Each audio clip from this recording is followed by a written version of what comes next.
Hello दोस्तों, तो हो जाइए तैयार विरासत की इस जंग में, क्योंकि कहा गया है ना, सफलता का कोई शॉर्टकट नहीं होता। सफलता के लिए हमें कड़ी मेहनत की आवश्यकता होती है। तो दोस्तों, आज की जो वीडियो है, आज की वीडियो में हम 12th फिजिक्स में कूलाम का जो नियम है, कूलाम्स जो लॉ है, इसकी धज्जियां उड़ाने वाले हैं। हर एक चीज को, हर एक पॉइंट को बहुत अच्छे से क्लियर करने वाले हैं। तो वीडियो को पूरा देखिएगा और अपने फ्रेंड सर्कल में वीडियो को शेयर करना बिल्कुल ना भूलिएगा, क्योंकि ये जो वीडियो आपको एक यूनिक वीडियो मिलेगी, एक अनोखी वीडियो मिलेगी। ठीक है, चलो। और आपको नोट्स की कोई टेंशन नहीं लेना है, नोट्स की कोई चिंता नहीं करना है। नोट्स के लिए हमारा जो टेलीग्राम चैनल है, हमारा टेलीग्राम चैनल है, उस टेलीग्राम चैनल को ज्वाइन कीजिए। आपको बिल्कुल फ्री ऑफ कॉस्ट नोट्स वहां से आप प्राप्त कर सकते हैं, आप अपनी कॉपी में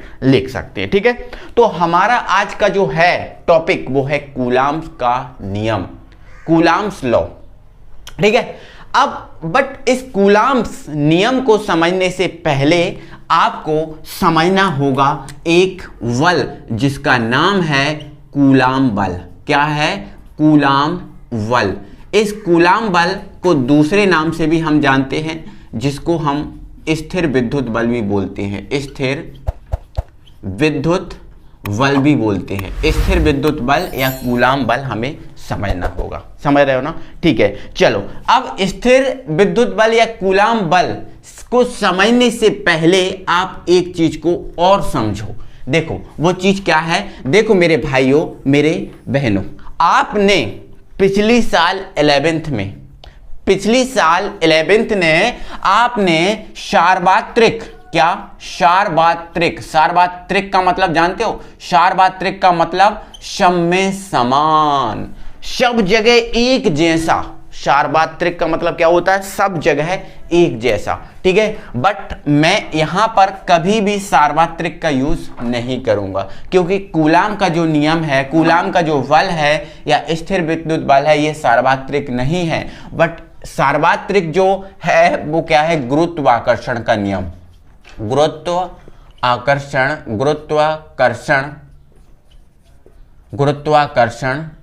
का नियम ये आपका सार्वत्रिक है, ये सार्वत्रिक है। तो 11th क्लास में आपने पढ़ा होगा। ठीक है, तो 11th क्लास में आपने गुरुत्वाकर्षण का नियम पढ़ा होगा, जिसे न्यूटन महोदय ने प्रयोग किया था। न्यूटन महोदय जब प्रयोग कर रहे थे तो उनके सिर पे एक सेब गिर गया था, सेब। और जैसे ही उनके सिर पर एक सेब गिरा तो उन्होंने अनुमान लगाया कि ये सेब मेरे सिर पर ही क्यों गिरा, सेब मेरे सिर पर ही क्यों गिरा। तो इस आधार को लेकर उन्होंने एक नियम प्रतिपादित किया। और वो नियम क्या था? नियम में उन्होंने क्या बताया था? यदि दो वस्तुओं को, यदि m1 और m2 द्रव्यमान की दो वस्तुओं को एक दूसरे से r दूरी पर रख दिया जाता है, तो इन दो वस्तुओं के मध्य जो लगने वाला बल होता है वो उन दोनों वस्तुओं के द्रव्यमान के गुणनफल के कैसा होता था? समानुपाती। और उनके बीच की दूरी के कैसा होता था मेरे भाई? उनके बीच की दूरी के कैसा होता था? व्युत्क्रमानुपाती। ये आपने पढ़ के रखा होगा, ये आपने 11th में पढ़ के रखा होगा। ठीक है, दो वस्तुओं के मध्य जो बल लगता है वो आपका कौन सा बल है? सार्वत्रिक बल। कौन सा? सार्वत्रिक गुरुत्वाकर्षण के नियम के अनुसार जो बल लगता है वो बल था। ठीक है, और अगर इन दोनों को हम मिला दें तो क्या होता था? यहाँ पर समानुपाती आएगा m1 m2 अपॉन r²। और आप ये तो आप सर्व ज्ञाता हो कि जब समानुपाती का चिन्ह हटाते हैं तो एक नियतांक आता था, वो क्या था? आपका g था। क्या था? g था। ठीक है, तो कैपिटल G था, है ना। ये आपका क्या था? सार्वत्रिक गुरुत्वाकर्षण का नियम जो न्यूटन महोदय ने प्रयोग किया था। ये सार्वत्रिक है, प्रत्येक पिंड के मध्य ये लगता है, प्रत्येक वस्तु के मध्य ये लगता है ना। चाहे चंद्रमा हो या चाहे मंगल ग्रह हो, कोई सा भी ग्रह हो, प्रत्येक ग्रह के मध्य ये जो बल है ना वो लगता है। बट क्या हुआ, दो बिंदु आवेशों के, क्या बोल रहा हूं मैं, दो बिंदु आवेश, मान के चलो ये दो बिंदु आवेश हैं, बिंदु आवेश हैं, ये आपका Q1 है और ये आपका क्या Q2 है। दो बिंदु आवेशों के मध्य, दो बिंदु आवेशों के मध्य लगने वाले बल को, दो बिंदु आवेशों के मध्य लगने वाले बल को, ठीक है, लगने वाले बल को कूलाम महोदय ने ज्ञात किया। दो बिंदु आवेशों के मध्य लगने वाला जो बल होता है उसे कूलाम महोदय ने व्यक्त किया और कूलाम महोदय के नाम के आधार पर इसको बोलते हैं हम कूलाम बल। कूलाम महोदय के नाम के आधार पर इस बल को हम क्या बोलते हैं, कूलाम बल। बट आप एक चीज याद रखना कि जो कूलाम बल है वो दो प्रकार का हो सकता है। कितने प्रकार का, दो प्रकार का, ठीक है। अब यदि ये जो बिंदु आवेश हैं, ये जो बिंदु आवेश हैं, यदि ये एक दूसरे को आकर्षित करते हैं तो इनके मध्य जो लगेगा बल वो आपका आकर्षण बल होगा। कौन सा बल होगा, आकर्षण बल होगा। मतलब यहां पर आपका आकर्षण बल हो सकता है, आकर्षण बल हो सकता है, ठीक है। और यदि ये दो बिंदु आवेश आपको दिख रहे हैं एक दूसरे से दूर जाएं, एक दूसरे से दूर जाएं तो इनमें जो बल लगेगा मेरे भाई वो आपका कौन सा बल होगा, प्रतिकर्षण बल होगा, प्रतिकर्षण बल होगा। ये मान लिए कि दो बिंदु आवेश हैं, एक दूसरे से हमने कितने दूरी पर रखे हैं, स्मॉल r दूरी पर रखे हैं, बस सिस्टम इसी टाइप का है, ठीक है। तो ध्यान रखना, इसे ही हम स्थिर विद्युत बल कहते हैं। और इसी स्थिर विद्युत बल या कूलाम बल को ज्ञात करने के लिए एक कूलाम महोदय थे, इन कूलाम महोदय ने अपना एक नियम दिया और इस नियम को ही हम क्या बोलते हैं, इस नियम को ही हम बोलते हैं कूलाम का नियम, कूलाम का नियम। तो दोस्तों क्या कहता है कूलाम नियम, कूलाम नियम कहता है किन्हीं दो बिंदु आवेशों के, ये आपके दो दिख रहे हैं ना बिंदु आवेश, किन्हीं दो बिंदु आवेशों के मध्य लगने वाला आकर्षण या प्रतिकर्षण बल, आकर्षण या प्रतिकर्षण बल उन दोनों बिंदु आवेशों के परिमाण के गुणनफल के समानुपाती होता है। उन दोनों बिंदु आवेशों के गुणनफल के परिमाण के समानुपाती होता है तथा, अब यहां तथा लग गया मतलब दूसरी बात कह रहा है, तथा उन दोनों बिंदु आवेशों के बीच की दूरी, दोनों बिंदु आवेशों के बीच की दूरी के वर्ग, बीच की दूरी का क्या होगा, वर्ग होगा, और बीच की दूरी के वर्ग के व्युत्क्रमानुपाती होता है, व्युत्क्रमानुपाती होता है। समझ रहे हो ना, ठीक है, कोई दिक्कत नहीं है ना। चलो ये नियम आप थ्योरी जो है ना आप देखो, अपनी कॉपी में लिख लो और थ्योरी के बाद ये डायग्राम बनाना और फिर क्या बता रहा हूं मैं वो चीज लिखना। तो अब इस पॉइंट को समझना और यहां देखो आप, ठीक है। तो यहां पर थोड़ी सी हल्की सी थ्योरी लिख लो और यहां पर क्या लिख लो, देखो माना दो बिंदु आवेश, माना दो बिंदु आवेश, आपने क्या बिंदु आवेश माने हैं, Q1 और Q2 माने हैं। माना दो बिंदु आवेश Q1 बा Q2 हैं जो एक दूसरे से कितनी दूरी पे रखे हैं, R दूरी पर, एक दूसरे से R दूरी पर हैं। इतना ही लिखा ना, और कुछ तो है नहीं ना, इतना बस।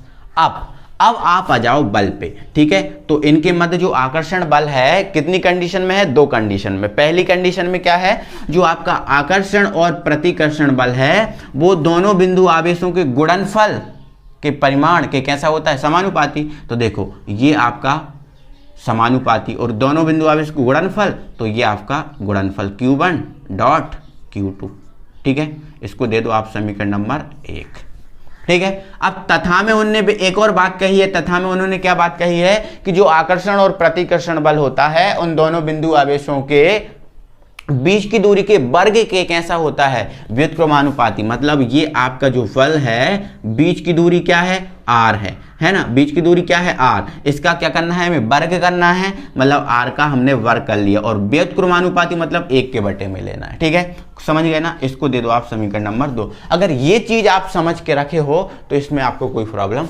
नहीं जा रहा है, ठीक है। आप क्या करो मेरे भाई, समीकरण 1 और 2, ठीक है, समीकरण 1 व 2 से, दोनों को मिला दो तो देखो भाई ये चीज तो बराबर है। अब ये चीज, अब LHS बराबर है तो RHS अपने आप बराबर हो जाएगा। तो ये चीज बराबर है तो इसको हम क्या कर रहे हैं, एक ही बार लिख रहे हैं। समानुपाती भी बराबर है तो एक ही बार लिख रहे हैं, बाकी ये ऊपर है और ये नीचे। तो आपने ये Q1 लिख दिया, ये Q2 लिख दिया और डॉट लगा के आपका क्या हो गया, ये R² हो गया। समझ में आपको आ रहा है ना, इतना क्लियर हो गया ना। अब यहां से आप क्या करोगे कि जो आपका समानुपाती है इसको आप हटा दोगे। यहां तक आपको समझ में आया। समानुपाती का चिन्ह जो है ना आप हटा दोगे तो आपने हमेशा सीखा है कि मेरे भाई जब समानुपाती हटाते हैं तो एक नियत, एक कांस्टेंट वैल्यू आकर हमें समझ में दिखाई देती है। ठीक है, तो यहां से कांस्टेंट वैल्यू जो है ना वो K आ जाएगी, यहाँ Q1 डॉट यहाँ Q2 और अपॉन में क्या रहा आपका R²। इतना इधर तक आप कंप्लीट कर लो, है ना। अब हम इस K की बात कर लेते हैं कि ये K क्या चीज है। तो मेरे भाई यहां पर आप लिख दोगे, जहां K एक नियतांक है। K क्या है, एक नियतांक है। तो मेरे भाई जो K है एक नियतांक है, एक कांस्टेंट है, जो नंबर 1 इकाई या मात्रक पर निर्भर करता है। मतलब जो आपका K जो है वो एक कांस्टेंट वैल्यू है, एक नियतांक वैल्यू है जो आपका इकाई या फिर मात्रक पे निर्भर करेगा। ठीक है, मतलब देखो आपको पता है ना इकाई या मात्रक दो प्रकार के आप मोस्टली देखते हो, एक CGS पद्धति में और एक SI पद्धति में। मतलब जो आपका K है वो CGS पद्धति में अलग होगा और SI पद्धति में जो है ना वो अलग होगा। मतलब इन दोनों के जो K है इन दोनों पद्धतियों में इसका मान अलग होगा। और दूसरी कंडीशन जो है आपकी K है वो आपका निर्भर करता है माध्यम पर।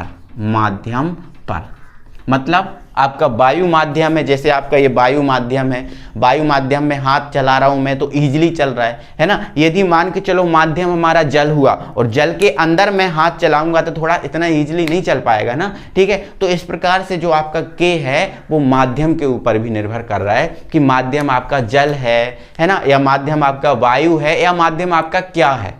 ठीक है, ये माध्यम के ऊपर भी डिपेंड करेगा। तो जो K है वो दो चीजों पर डिपेंड करता है, एक इकाई या मात्रक पर और दूसरा आपका करता है किस पर, माध्यम पर। तो इतना चीजों को आपको ना बहुत अच्छे से याद रखना है। तो ये कूलाम जो नियम है आपका मतलब ये होगा लगभग 90% ये आपका कंप्लीट हो चुका है। अब हम इस K की जो है ना वो निर्भरता देखते हैं। K की जो है ना हम निर्भरता देखते हैं। तो इस चीज को आप समझ गए हो, ये तो बस मैंने एग्जाम्पल समझाने के लिए लिया था। अब हम इस K की निर्भरता पे बात करते हैं। ठीक है, तो आइए देख लेते हैं। ठीक है, यहां पर आप देखो, यहां पर आपने क्या देखा कि जो K है क्या है, नेतांक है जो इकाई या मात्रक पर निर्भर करता है। तो सबसे पहले जो आपकी है वो हम SI पद्धति में देखते हैं। SI पद्धति में K की वैल्यू हम देख लेते हैं। ठीक है, तो अगर हम SI पद्धति में K की वैल्यू की बात करें मेरे भाई, तो SI पद्धति में जो K है, ये SI पद्धति में जो हमारा K है वो जो है ना वो किसके इक्वल होता है, जो होता है हमारा 1/4 एप्सिलॉन नॉट या एप्सिलॉन 0 भी बोल सकते हैं। यहां पर मैं लिख दे रहा हूं, ये क्या चीज है, एप्सिलॉन नॉट या एप्सिलॉन 0 भी हम इसको बोलते हैं। ठीक है, एप्सिलॉन नॉट या एप्सिलॉन इसको 0 बोलते हैं। आप इसको ई मत समझ लीजिएगा। ठीक है, आप ई मत समझ लीजिएगा, आप ऐसे बनाइएगा और यहाँ 0 लगा दीजिएगा। ठीक है, एप्सिलॉन नॉट। क्लियर हुआ, एप्सिलॉन नॉट। बट ये एप्सिलॉन नॉट है क्या, तो ये क्या है, निर्वात की विद्युतशीलता। निर्वात की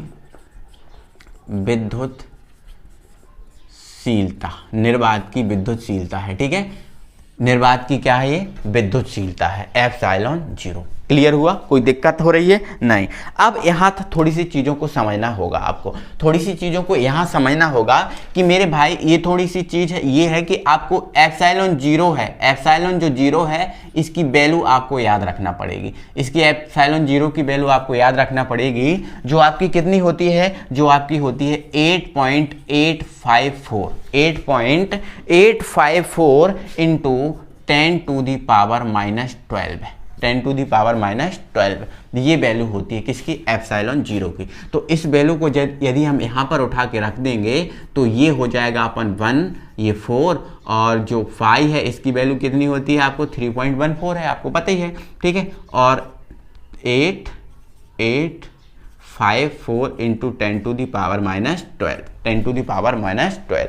अब आगे मैं बात करूं, अब यदि मैं आगे बात करूं, यदि इतने सारे जो आपको दिख रहा है इस सबको यदि आप सॉल्व आउट करते हो, इस सबको यदि आप सॉल्व आउट करते हो तो अंत में जाकर आपको एक वैल्यू प्राप्त हो जाती है, अंत में जाकर आपको एक वैल्यू प्राप्त हो जाती है जो है आपकी 9 इंटू 10⁻9, 9 इंटू 10⁻9, 9 इंटू 10⁻, कितना मेरे भाई? 9, जो आपको एक वैल्यू प्राप्त हो जाती है वो ही आपकी क्या है?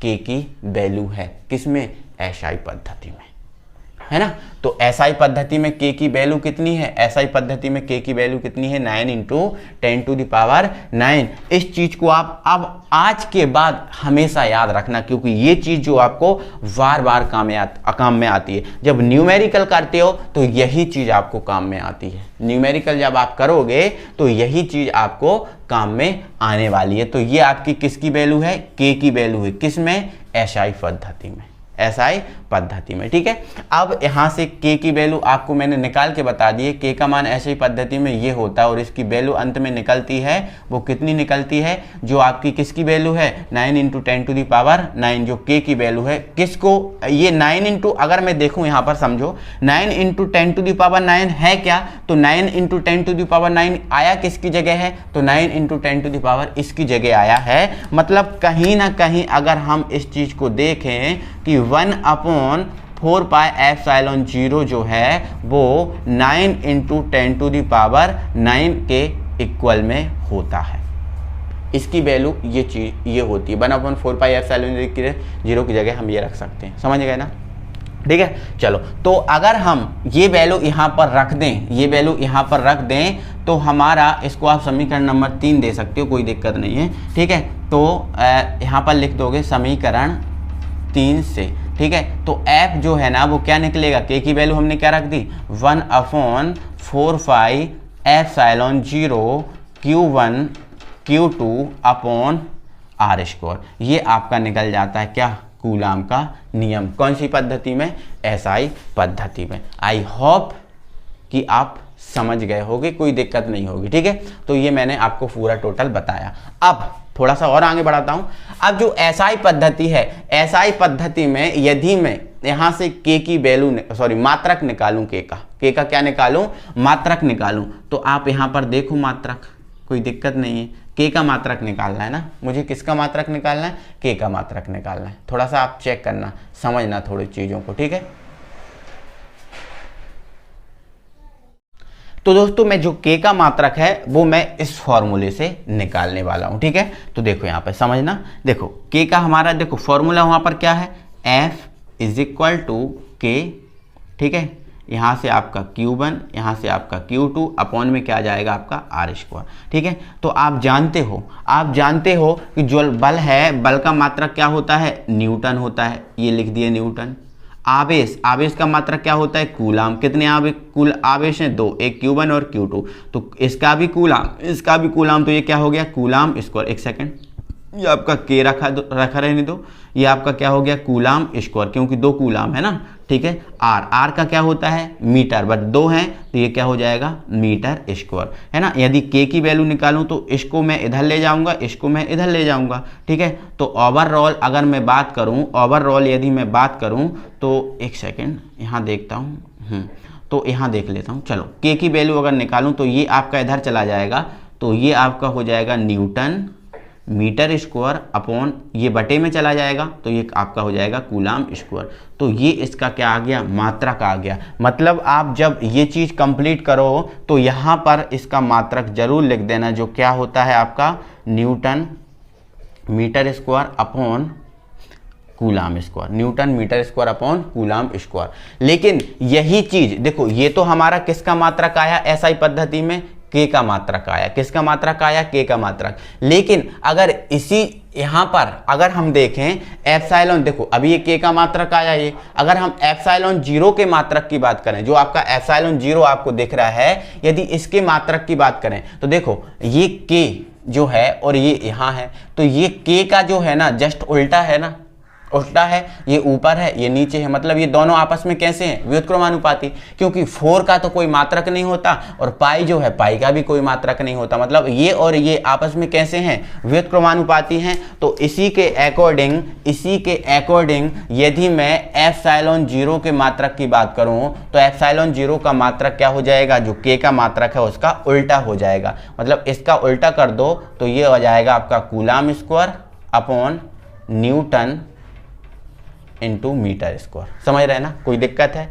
चलो यहां से मैं एक चीज और आपको दिखाता हूं, एक चीज और आपको कंप्लीट करके बताता हूं, समझना आप चीजों को, ठीक है। देखो यहां पर ये जो है, यहां से मैं सॉल्व आउट करता हूं इसको थोड़ा सा। ये एप्सिलॉन जीरो का मात्रक है कूलाम स्क्वायर बटे न्यूटन इंटू मीटर स्क्वायर, ठीक है। इसको और सॉल्व करता हूं मैं। देखो ये रहा आपका कूलाम स्क्वायर, ये आपका रहा न्यूटन, और 2 मीटर है ना, 1 मीटर मैं यहाँ से ले रहा हूँ और 1 मीटर को अलग कर रहा हूँ। तो मेरे भाई यहाँ पर आपको जो चीज़ दिख रही है ये जो है ना फैरड के बराबर होती है, 1 फैरड के बराबर होती है। तो यदि मैं इसकी जगह मैं फैरड रख लूँ, इसकी जगह मैं क्या रख दूँ, फैरड रख दूँ, ठीक है। तो ये रख दिया मैंने फैरड, और ये क्या है, मीटर। तो ये जो फैरड अपॉन मीटर दिख रहा है, ये भी आपका एप्सिलॉन जीरो का क्या होता है, मात्रक होता है। समझ गए ना। तो एप्सिलॉन जीरो का मात्रक आपका ये हो गया, इसकी वैल्यू ये आ चुकी है, ये सब चीज़ें आपको मिल चुकी हैं। बहुत अच्छे से समझ गए होंगे, और बेस्ट तरीके से आपको नोट्स की टेंशन नहीं लेना है। हमारे टेलीग्राम चैनल पर जाके आप नोट्स बिल्कुल आप प्राप्त कर सकते हैं अच्छे से, कोई दिक्कत नहीं। क्लियर हुआ इतना चीज़ें। चलो अब देखो हमने यहाँ पर देखा, देखो ये जो एप्सिलॉन जीरो है निर्वात की विद्युतशीलता, निर्वात की विद्युतशीलता मतलब ये जो एक माध्यम है, क्या है, एक माध्यम है। जैसे मैंने बोला था कि वायु एक माध्यम है, जल एक माध्यम है, तो इसी टाइप का ये माध्यम है, क्योंकि माध्यम पे भी के की जो वैल्यू है वो निर्भर करती है। तो इतना सब क्लियर हो गया, ठीक है। अब मैं इस चीज़ को हटा रहा हूँ। आपने नोट्स बनाना है, आपको लिखना है कॉपी में, तो इन चीज़ों को लिख जाइए और अपने स्क्रीनशॉट लेना है, स्क्रीनशॉट आप ले लीजिए, ठीक है। स्क्रीनशॉट आपके लिए बहुत ज़रूरी होगा, ठीक है, क्योंकि हर एक पॉइंट आपको समझना है चीज़ों को, ठीक है। बट आगे मैं बात करता हूँ, आगे मैं बात क्यों होता हूँ, अगर मैं देखो अभी एसआई पद्धति मैंने ये चीज़ को देख लिया, अगर मैं इसी की बात करूँ सीजीएस पद्धति में, किसमें, सीजीएस पद्धति में, ठीक है। तो एक सेकंड इसको हटा देता हूँ पहले मैं। तो अब मैं सीजीएस पद्धति में बात करूंगा, तो सीजीएस पद्धति में मेरे भाई क्या होता है, सेकंड पॉइंट आप डाल देंगे, पॉइंट नंबर 2, सीजीएस पद्धति में अगर बात करूं तो जो के की वैल्यू निकल के आती है वो आती है आपकी 1 निकल के। कैसे निकल के आती है 1, इसको भी मैं आगे समझाऊंगा, आपको आगे चीज़ों को बताऊंगा। देखो जैसे के की वैल्यू 1/4 पाई एप्सिलॉन जीरो निकली थी, है ना, निकली थी ना, है ना, एसआई पद्धति में। बट सीजीएस पद्धति में जो के की वैल्यू निकलती है वो कितनी निकलती है, 1, ठीक है। तो अब 1 निकालेंगे और 1 वैल्यू यहाँ पर हम पुट कर देंगे, ठीक है। 1 वैल्यू यहाँ पर हम पुट कर देंगे तो ये हमारा सीजीएस पद्धति में कूलाम का नियम क्या बनेगा, देखो के की वैल्यू हमें क्या करनी है, 1, तो 1 हो जाएगा, ये Q1 Q2 अपॉन R²। तो सीजीएस पद्धति में आपका ये कूलाम का नियम आकर बन जाएगा, ये कूलाम का नियम आकर आपका बन जाएगा। क्लियर हुआ। चलो तो ये आई होप आप पे थोड़ा सा दोस्तों एक चीज को याद और रखो आप, कि जो सीजीएस पद्धति है, सीजीएस पद्धति में जो बल होता है इसका मात्रक क्या होता है, इसका मात्रक होता है डाइन। क्या होता है, डाइन। देखो मेरे भाई डाइन होता है, ना कि डायन होता है, ध्यान रखना, डायन नहीं डाइन होता है, ठीक है। और एक से जो मैंने एसआई पद्धति में आपको नहीं बताया था, कि जो एसआई पद्धति में जब मैंने के की वैल्यू निकाली थी, तो के की वैल्यू मैंने क्या, एफ की वैल्यू मैंने क्या बताई थी एसआई पद्धति में, 1/4 पाई एप्सिलॉन जीरो, जो आपने लिखा होगा पहले, उसको जो है ना आपने Q1 Q2 upon are square, SI पद्धति में यही वैल्यू निकली थी, तो उसकी जगह आप क्या कर देना न्यूटन, क्योंकि एसआई पद्धति में जो बल है इसका मात्रक क्या होता है न्यूटन, और सीजीएस पद्धति में होता है डाइन। तो ये चीज़ आप थोड़ा सा एडजस्ट कर लेना, मैंने जो एडजस्ट आपको नहीं कर पाई है, ठीक है वहाँ पर। ओके, तो क्लियर हुआ। चलो तो मिलते हैं फिर अगली वीडियो में। Thank you very much, tata bye bye, जय हिंद।